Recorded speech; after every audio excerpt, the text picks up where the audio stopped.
देखती आंखों, सुनते कानों और धड़कते दिलों, आप सबको हमारी तरफ से अस्सलाम वालेकुम। वालेकुम अस्सलाम। क्या हाल चाल है? खैरियत से अल्हम्दुलिल्लाह। आप कैसे लग रहे हैं? बिल्कुल सही। वासे भाई, कल भी हमने इस सूरत हाल पे बात की। ये जो मोदी सरकार पर जंग का भूत सवार है, उनके लिए तो ये सोचना भी बेकार है, क्योंकि पाकिस्तान की बहादुर फौज हम वक्त जंग के लिए तैयार खड़ी रहती है और आवाम इनके पीछे शाना बशाना खड़ी है। और इस कौम का हर बच्चा इस मुल्क का सिपाही है। लिहाजा दूध पति साहब किसी खुश फहमी में ना रहना, पतीलियां उड़ा देंगा। लीजिए बुलाते अपने आज के पहले मेहमान को। पाकिस्तान तहरीक इंसाफ के एमएनए बने हैं पहली दफा नेशनल असेंबली ऑफ पाकिस्तान में, जनाब Mohammad Ahmad Chatha.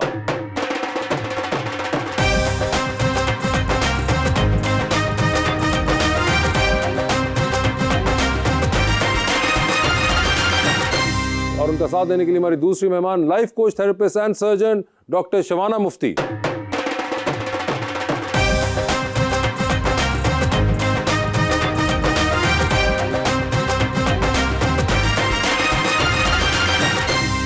Welcome to the show ji. बड़ी खुशी हो रही है शबाना जी, दोबारा मुलाकात हो रही है आपसे। और एक बड़े ही अच्छा शेर मैं लेकर आया हूँ भाईजान। मैं शायर से मदारी हो गया, मैं शायर से मदारी हो गया हूँ, मुझे करतब दिखाने पड़ रहे हैं। यकीन जानो मैं फूलों में पला था, मगर पत्थर उठाने पड़ रहे हैं। ए नहीं खानी खान मोहब्बत कर दे ने, आहा, माड़े भी भाईजान मोहब्बत कर दे ने। मैं ते चाह विच अखी ला बैठा, सुनिया सी इंसान मोहब्बत कर दे ने।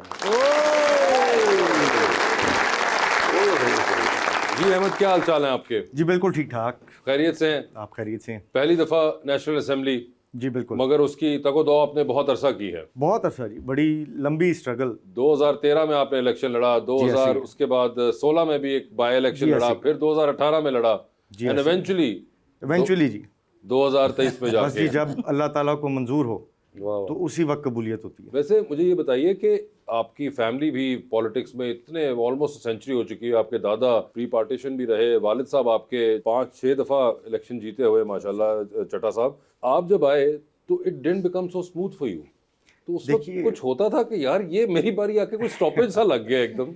देखिए, ये बस वो जैसे मैंने कहा कि जब अल्लाह ताला को मंजूर होता है ना जी, तभी होता है।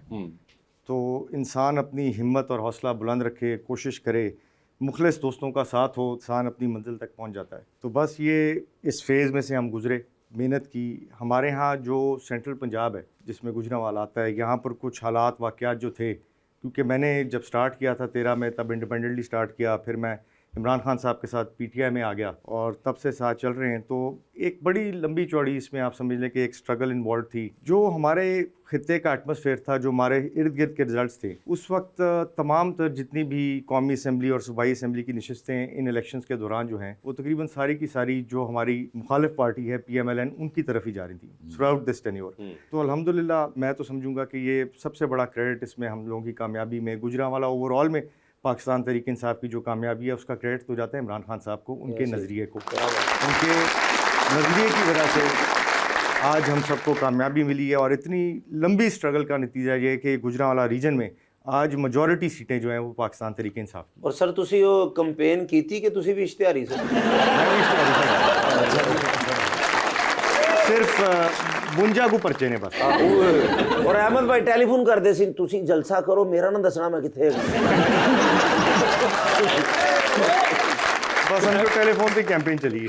तो आप नहीं थे कैंपेन के वक्त वहाँ पे? नहीं, मैं बिल्कुल नहीं था। और आपकी जगह आपकी फैमिली ने चलाई, दोस्तों ने चलाई? जी, दोस्तों ने बड़ी हिम्मत की इस मुश्किल वक्त में। इस मुश्किल वक्त में मेरे वालिद जो हैं, पूरा ये साल जो हम इधर उधर थे वो वहाँ पर डेरे पे मौजूद रहे। और ऑब्वियसली जब हम कैंपेन जब कोई ऑफिशियली करने की कोशिश करते थे या कोई कट करते तो रेड्स हो जाती थी, बड़े सारे लोगों के दोस्तों के घर टूटे। तो बड़ी एक खामोश सी कैंपेन और एक रिकॉर्ड याफ्ता कामयाबी हुई। हमारे हल्के की तारीख में इतनी बड़ी लीड कभी किसी को नहीं मिली। कितनी लीड से आप जीते? मैं जी 60,000 से। 60,000। डॉक्टर आप इनबाग से सुन रही थी उनकी बातें, इंटरेस्टिंग बातें थी। इंटरेस्टिंग लगी? पॉलिटिक्स में इंटरेस्ट है आपको? नहीं, बिल्कुल भी नहीं। तो फिर इंटरेस्टिंग बातें कैसी लगी? पहली दफा सुन रही हूँ ना, like to learn. Okay, like to learn है। जबरदस्त। डॉक्टर साहब आप बहुत प्यारी लग रही हैं माशाल्लाह, मुझे ऐसे लग रहा है कि आप पाकिस्तानी रेखा हैं। और क्या किस्मत है इनकी कि पाकिस्तानी रेखा ने भी क्या देखा। वैसे मैं एक और चीज नोट कर रहा हूँ, आपकी बड़ी मैचिंग हुई है कि आप दोनों को इल्म था कि आज नीला ही पहन कर आना है। उनका मेरा ख्याल है रॉयल ब्लू टाइप है और मेरा ज़रा ज़्यादा डार्क ब्लू टाइप है। आप हुकूमत में नहीं है ना, ऑपोजिशन के खासे आदि हैं। ऑपोजिशन के वजह से ही हुआ है। मगर लाइफ कोच थेरेपिस्ट, पहले ये तो बताइए जरा आवाम को कि क्या है एग्जैक्ट। पाकिस्तान में अब हर बंदा लाइफ कोच बना हुआ है and they are talking about it. अब तो मैंने I am BHRT specialist as well. ये बता दीजिए क्या है। Bioidentical hormone replacement therapy for menopausal women. जो औरतें 40+ होती हैं उनको ये थेरेपी चाहिए होती है ताकि अपनी क्वालिटी ऑफ लाइफ बेहतर करें। ये तो मुस्तफीद ना हो पाएंगे, आप मुझे बता दीजिए इनकी ज़िंदगी में बहुत मसाइल चल रहे हैं, उनका कोई हल क्या होगा। कैसे नहीं होंगे जब इनकी वाइफ्स जो हैं 40+ में। वाइफ 70 साल की भी हो जाए ना, वो फिर भी 35 ही रहती बात ठीक है, मगर जो आपका दूसरा सब्जेक्ट है वो मेरे लिए बहुत इंपॉर्टेंट है क्योंकि ये इनकी जिंदगी से स्ट्रेस और एंजाइटी खत्म नहीं हो रही। हाँ जी, बड़ा उसका कोई इलाज बताइए प्लीज इनका। औरतों का स्ट्रेस एंजाइटी खत्म करेंगे, बीवियां खुश होंगी। तो ये करते करते ही इनको स्ट्रेस और एंजाइटी हुआ है। तो अब मसला ये है कि बाकी सारे घर में खुश है, सिर्फ ये एंजाइटी में है। इसके बारे में बताइए प्लीज जरा। भाई बीवियां खुश हो ही नहीं सकती हैं भाईजान। अच्छा, ज्यादा फ्रूट लेके चल जाओ, माँ वास्ते लेके आए हैं। ये थोड़ा लेके चल जाओ, हाँ माँ वास्ते बहुत है, मेरे वास्ते थोड़ा ही होना दी है। मेरी अम्मी जो आई ही 2 अमरूद ले आए इस वक्त। चलो ये इस मसले का क्या करें हम। आपको पता है कि रिसर्च ने दिखाया है जो लोग मैरिड आदमी होते हैं दे लिव लॉन्गर। अच्छा जी, और उनका मगर एंजाइटी स्ट्रेस कम होता है। एक बार मैरिड या 3-4 बार मैरिड है?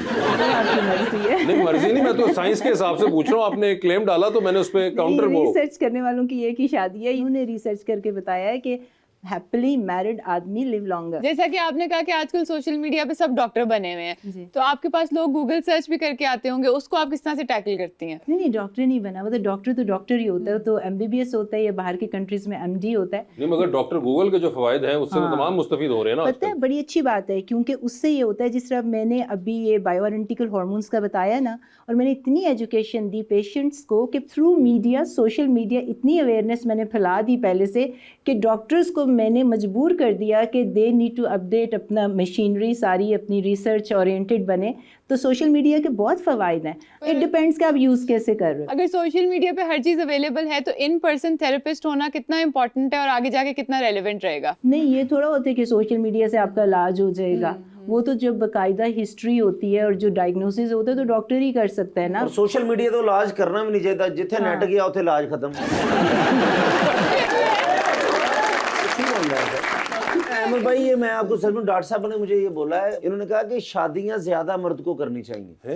हाँ जी, इन्होंने कहा है। अल्लाह तौबा अस्तगफिरुल्लाह। तो ऐसा स्टेटमेंट है आपकी, पहले तो ये क्लियर कर लें। मैं पॉडकास्ट पे आती हूँ ना, मैं कोई भी बात हेल्थ से रिलेटेड करती हूँ तो जब मैं वापस जाती हूँ तो उन्होंने क्लिप निकाले होते हैं आधे आधे। अच्छा, पहला सेंटेंस काट देते हैं, लास्ट वाला सेंटेंस तो रेटिंग के लिए चला देते हैं, उस पे उनको मिलियंस व्यूज आ जाते हैं। कोई ऐसी स्टेटमेंट आपकी सोशल मीडिया पे है या नहीं है? आप पहले ये बता दें सिंपल वर्ड्स में। मैंने साइंटिफिक रीजन बताई थी। आपने यानी कि रीजन सर, मगर आपने कहा कि ऐसे करना चाहिए, क्योंकि मैं 2 मिनट के लिए समझा कि शायद ये डॉक्टर मुफ्ती के चक्कर में मुफ्ती कवि का सुनता रहा है। देखिए मेरा ख्याल ये है कि मैं तो बड़ा खुशकिस्मत हूँ इस फील्ड में, लेकिन जो मैं बाकी पॉलिटिक्स में या शादी के मामले में? दोनों मामलों में बड़ा खुशकिस्मत हूँ, लेकिन जो मैं अपने इर्द गिर्द देखता हूँ उससे यही लगता है कि एक ही बहुत है। और जब आपकी शादी नहीं हुई थी, लंबे बाल थे, मोटरसाइकिल जाते ऐसे ऐसे भी करते थे, शादी के बाद देख लो तुम।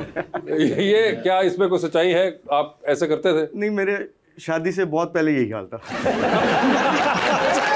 उन्होंने हथियार फेंक दिए हैं टोटल। अमेरिका जब थे तब भी यही था अहमद, तब भी यही पोजीशन थी। तब भी यही पोजीशन थी। वैसे अमेरिका के दिन याद आते हैं? बस कभी कभार कॉलेज के दिन होते तो अच्छे हैं ना जी। हाँ मतलब ऑफ कोर्स यूनिवर्सिटी टाइम एक सबसे फ्रीडम होती है और सारा एक लावारीपन होता है इंसान का, इतनी चीजों का आपको होता ही नहीं, टेंशन नहीं होती। ऑब्वियसली। कोई खास मेमोरीज आपकी कॉलेज की जी बहुत सी मेमोरीज हैं, बड़ी सारी खुशगवार मेमोरीज हैं वहाँ पर। ना किसी को कुड़ी था